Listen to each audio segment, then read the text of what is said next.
queridos irmãos, amigos, vamos começar mais um culto de louvor e adoração ao nosso Deus. A palavra de Deus diz que todo ser que respira deve louvar ao Senhor. Então convido você que está agora, neste momento, respirando. Que bom, nós somos convidados a louvar ao Senhor. Dedique ao Senhor esse culto. Dedique ao Senhor o seu melhor e aprenda da sua palavra. Vamos viver juntos este momento e que Deus nos abençoe.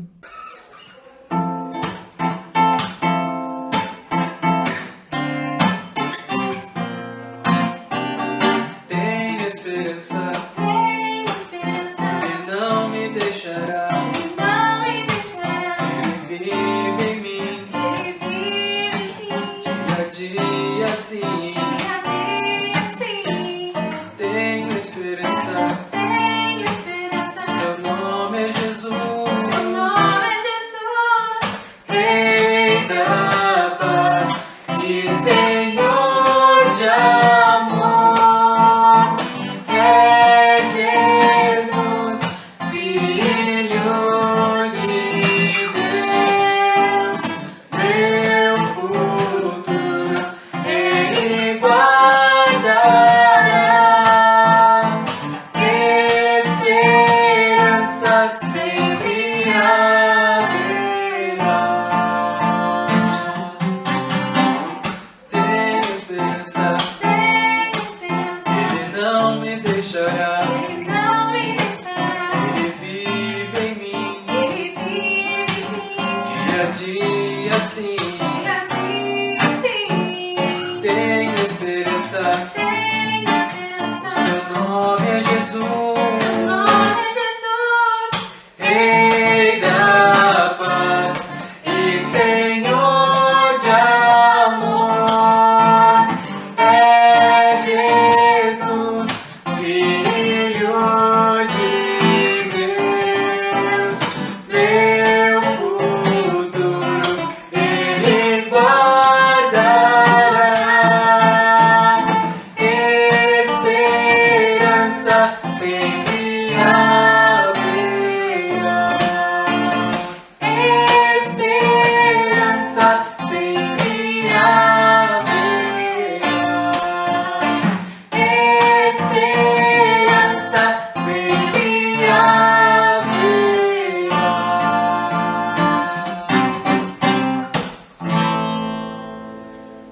Vamos ler Provérbios 10, versículo 22 para a nossa meditação, que diz assim: A bênção do Senhor é quem enriquece, e Ele não acrescenta dores.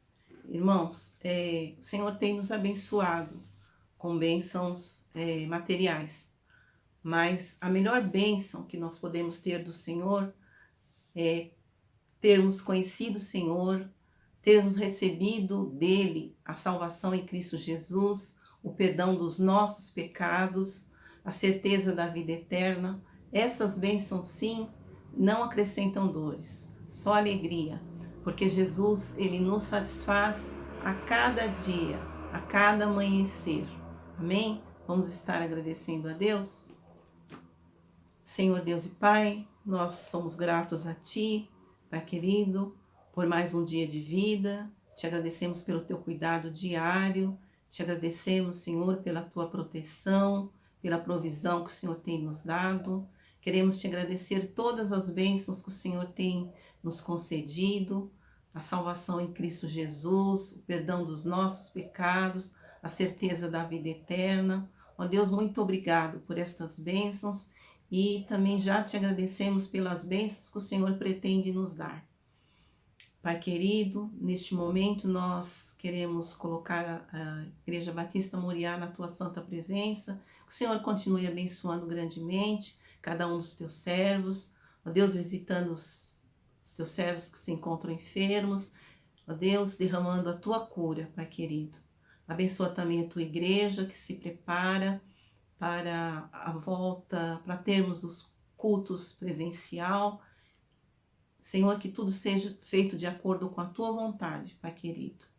Pai amado, nós ainda colocamos o nosso país na Tua santa presença, para que o Senhor esteja abençoando, derramando cura física, cura espiritual, visitando ainda os enfermos que se acham internados, ó Deus, que o Senhor esteja levando cura, Pai querido, socorrendo também os necessitados, colocando pessoas, ó Deus, para estar, ó Deus, dando alívio, Senhor.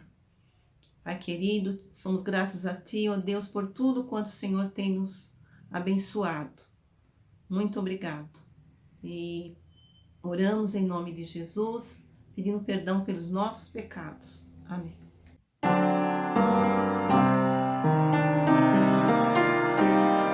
não posso fugir do teu espírito,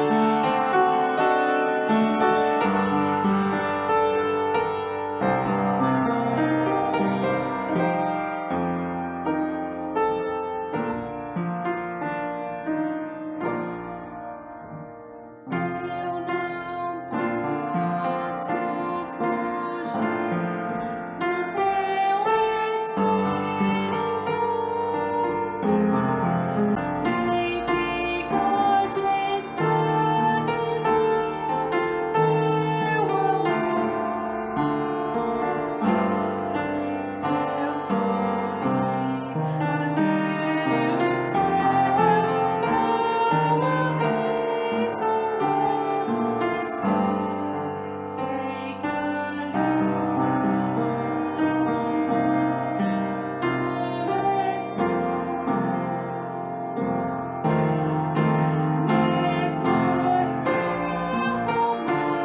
eu tomar as asas do mesmo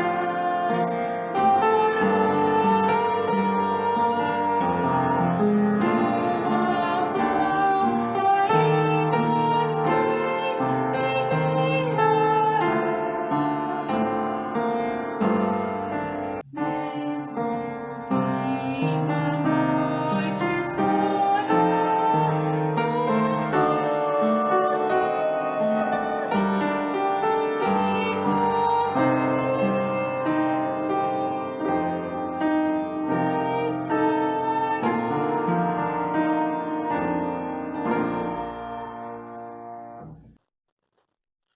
Boa noite, irmãos e amigos da Igreja Evangélica Batista Moriá. Que Deus continue abençoando suas vidas. Nesta noite eu gostaria de falar sobre a salvação que nós temos em Cristo Jesus. Eu gostaria de iniciar com o texto de Paulo na sua segunda carta aos Coríntios, no capítulo 5, dos versículos de 14 a 21. Porque o amor de Cristo nos constrange, julgando nós assim, que se um morreu por todos, logo todos morreram. E ele morreu por todos, para que os que vivem não vivam mais para si, mas para aquele que por eles morreu e ressuscitou.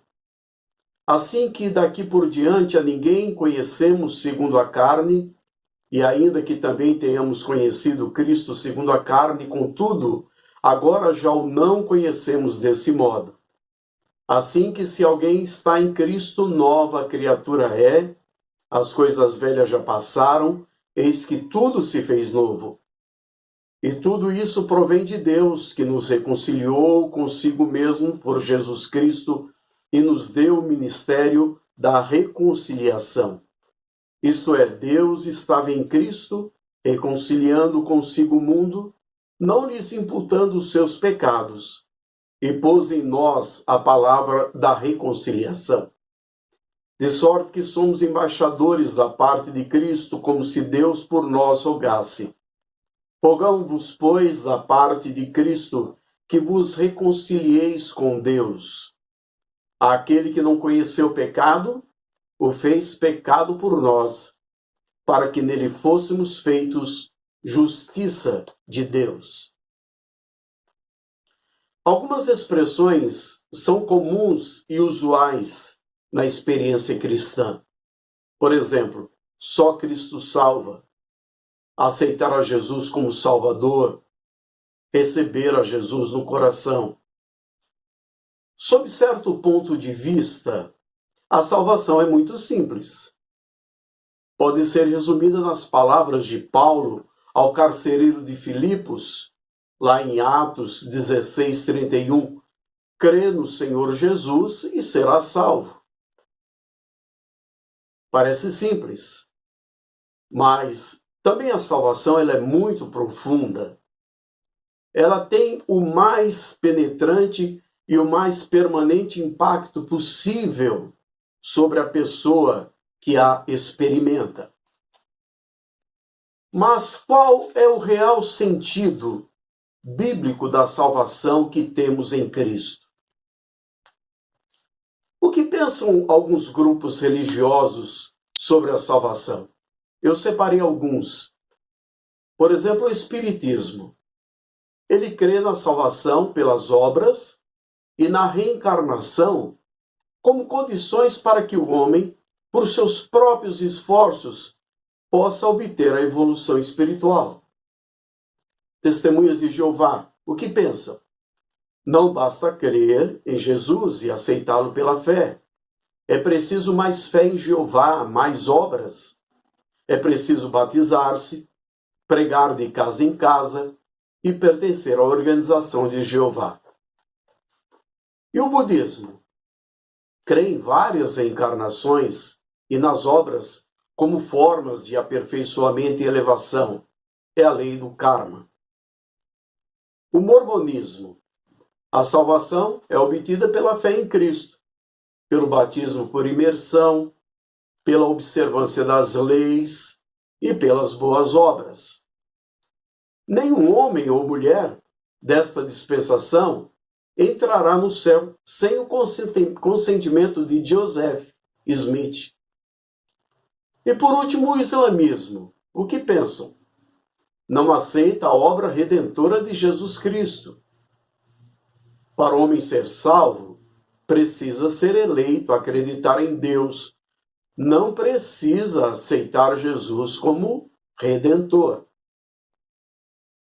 Quando dizemos que Cristo salva e que precisamos recebê-lo como Salvador, logicamente precisaríamos perguntar: por que preciso ser salvo?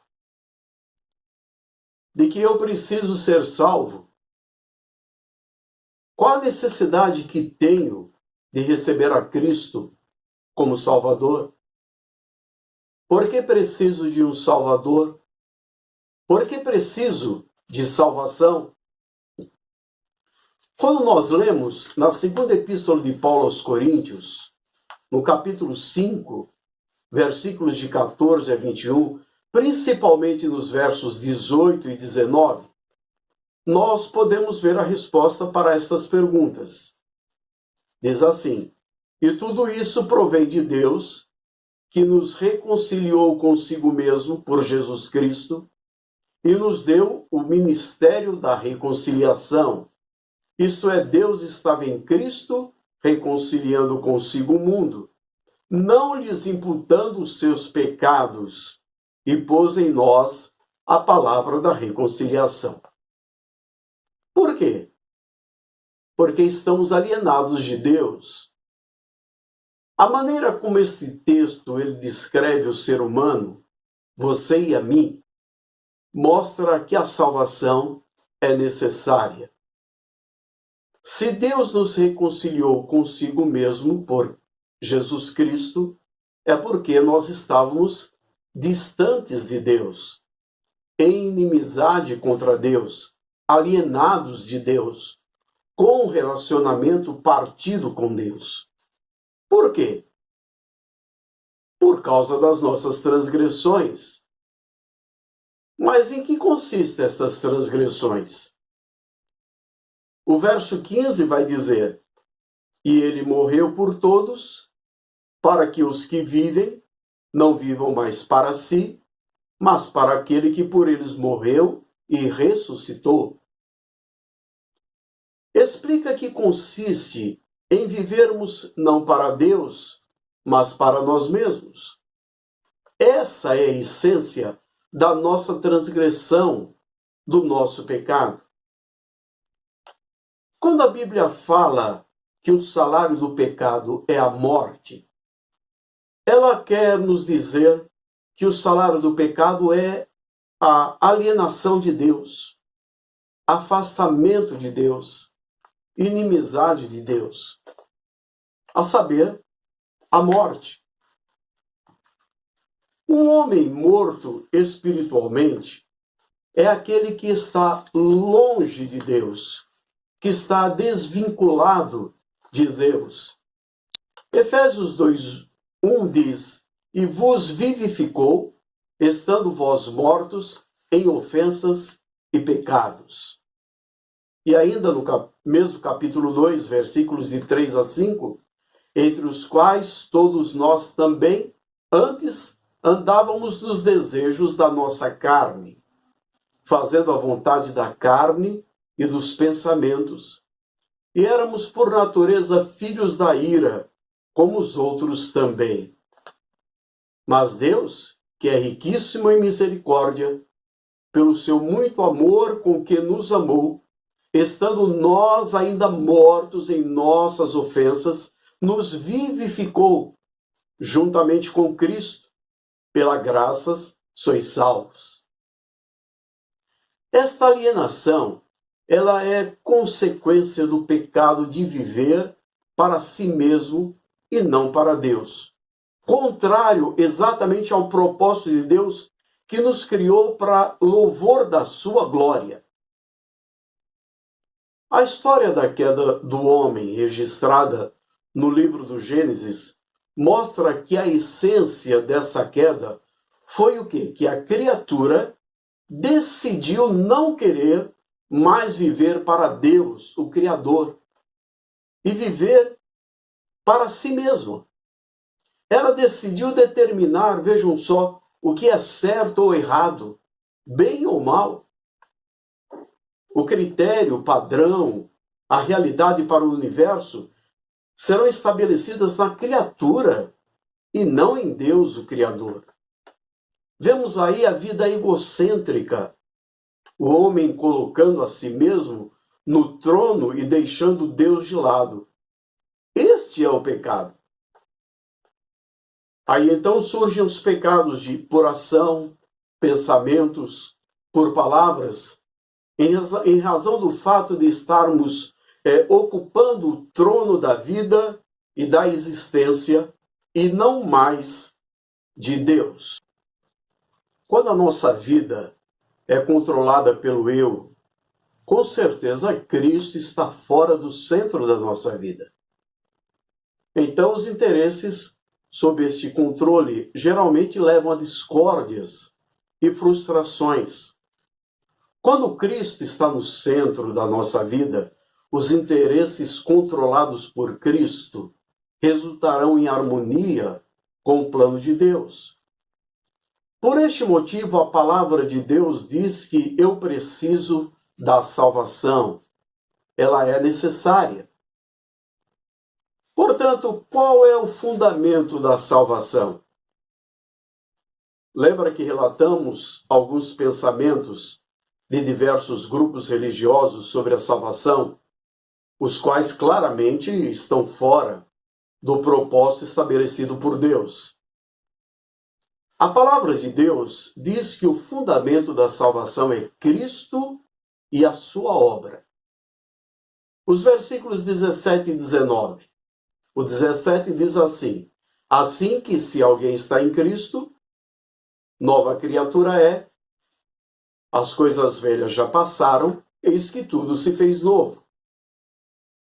E no versículo 19, isto é, Deus estava em Cristo, reconciliando consigo o mundo, não lhes imputando seus pecados, e pôs em nós a palavra da reconciliação. Nos mostra que a salvação está em Cristo. Quando Paulo olha para o homem, ou ele o vê em Cristo, ou afastado de Cristo. Há somente duas possibilidades, duas dimensões da existência humana: com Cristo ou separado de Cristo. Então, o fundamento da salvação é Cristo e a sua obra. No versículo 14, nós lemos: porque o amor de Cristo nos constrange, julgando-nos assim, que se um morreu por todos, logo todos morreram. Notamos então que a cruz ou a morte de Cristo foi o plano de Deus para salvar as pessoas do mundo. Sem cruz não há mensagem de redenção. A palavra da cruz é o Evangelho, que centraliza no Cristo crucificado. Em 1 Coríntios, no capítulo 1, nos versículos de 18 a 25, nós lemos assim: porque a palavra da cruz é loucura para os que perecem, mas para nós que somos salvos é o poder de Deus. Porque está escrito: destruirei a sabedoria dos sábios e aniquilarei a inteligência dos inteligentes. Onde está o sábio? Onde está o escriba? Onde está o inquiridor deste século? Porventura não tornou Deus louca a sabedoria deste mundo?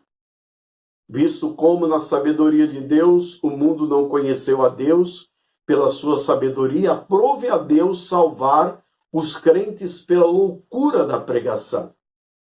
Porque os judeus pedem sinal e os gregos buscam sabedoria. Mas nós pregamos a Cristo crucificado, que é escândalo para os judeus e loucura para os gregos.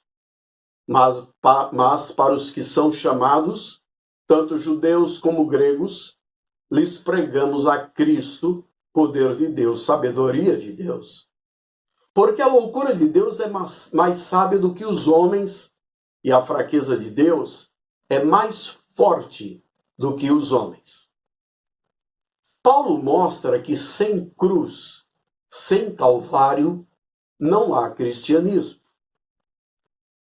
No versículo 18, Paulo registra que a palavra da cruz é loucura para os que se perdem, ou seja, para os que rejeitam o Evangelho. Mas ele prossegue: mas para nós que somos salvos, é o poder de Deus. Ou seja, o Evangelho de fato é o poder de Deus para a salvação de todo aquele que crê. O Evangelho ele não somente informa, mas transforma pela ação do Espírito Santo.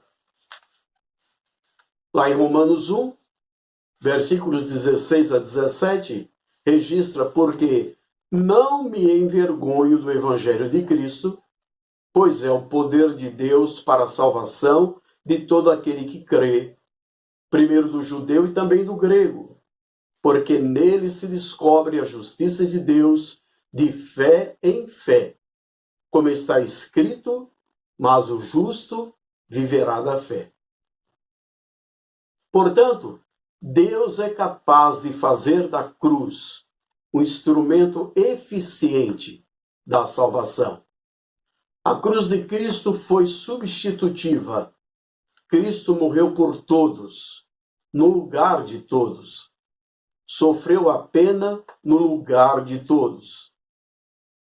Segundo aos Coríntios 5:21, nós lemos: aquele que não conheceu pecado, o fez pecado por nós, para que nele fôssemos feitos justiça de Deus. Por isso a pregação da igreja é a pregação da cruz. Como Paulo escreve em 1 Coríntios 1:17, porque Cristo enviou-me não para batizar, mas para evangelizar, não em sabedoria de palavras, para que a cruz de Cristo se não faça vã. E ainda no capítulo 2, versículo 2 de 1 Coríntios, porque nada me propus saber entre vós, senão a Jesus Cristo e esse crucificado. Você pode perguntar: o que é a salvação? É quando eu estou justificado? É, mas não só. Então é quando eu estou reconciliado? É, mas não só. É quando eu estou regenerado? É, mas não só. É tudo isso, tudo isso. É possível que alguém seja reconciliado sem ser justificado? Nunca. É possível que alguém seja regenerado sem ser reconciliado? Nunca. É possível que alguém seja justificado sem ser regenerado? Nunca. Aquele que está em Cristo é nova criatura. É justificado, reconciliado, regenerado, santificado, salvo. Todos estes conceitos são inseparáveis. Ser salvo é estar em Cristo, participar da justiça através de Cristo, a justificação, participar da qualidade do relacionamento entre Cristo e Deus, reconciliação, participar da natureza de Cristo, regeneração, participar do ministério de Cristo, convocar pessoas para que se reconciliem com Deus em Cristo, participar da ressurreição garantida por Cristo, como está em 1 Tessalonicenses 4,16, porque o mesmo Senhor descerá do céu com alarido e com voz de arcanjo e com a trombeta de Deus, e os que morreram em Cristo ressuscitarão primeiro. Antes de terminar, gostaria de mencionar mais 3 textos bíblicos para deixar confirmada a salvação que temos em Cristo Jesus. Segundo os Coríntios 5,15, e ele morreu por todos, para que os que vivem não vivam mais para si, mas para aqueles que por eles morreu e ressuscitou. 1 Coríntios 15, 3, 4. Porque primeiramente vos entreguei o que também recebi, que Cristo morreu por nossos pecados, segundo as Escrituras, e que foi sepultado, e que ressuscitou ao 3º dia, segundo as Escrituras. E em João 6, de 6 a 69. Desde então, muitos dos seus discípulos tornaram para trás e já não andavam com ele. Então disse Jesus aos 12, quereis vós também retirar-vos? Respondeu-lhe, pois, Simão Pedro, Senhor, para quem iremos nós? Tu tens as palavras da vida eterna. E nós temos crido e conhecido que tu és o Cristo, o Filho de Deus. Que Deus abençoe a sua palavra. E que você é crente em Jesus Cristo, que você de fato creia nele, mas viva esse evangelho transformador e conheça cada vez mais este grande Senhor e Salvador de nossas vidas. E você que ainda não tomou uma decisão ao lado de Cristo, não deixe para amanhã, porque só Ele pode dar a você a vida eterna, porque Ele é o caminho, a verdade e a vida. Entrega a sua vida a Jesus Cristo. Que Deus nos abençoe. Amém.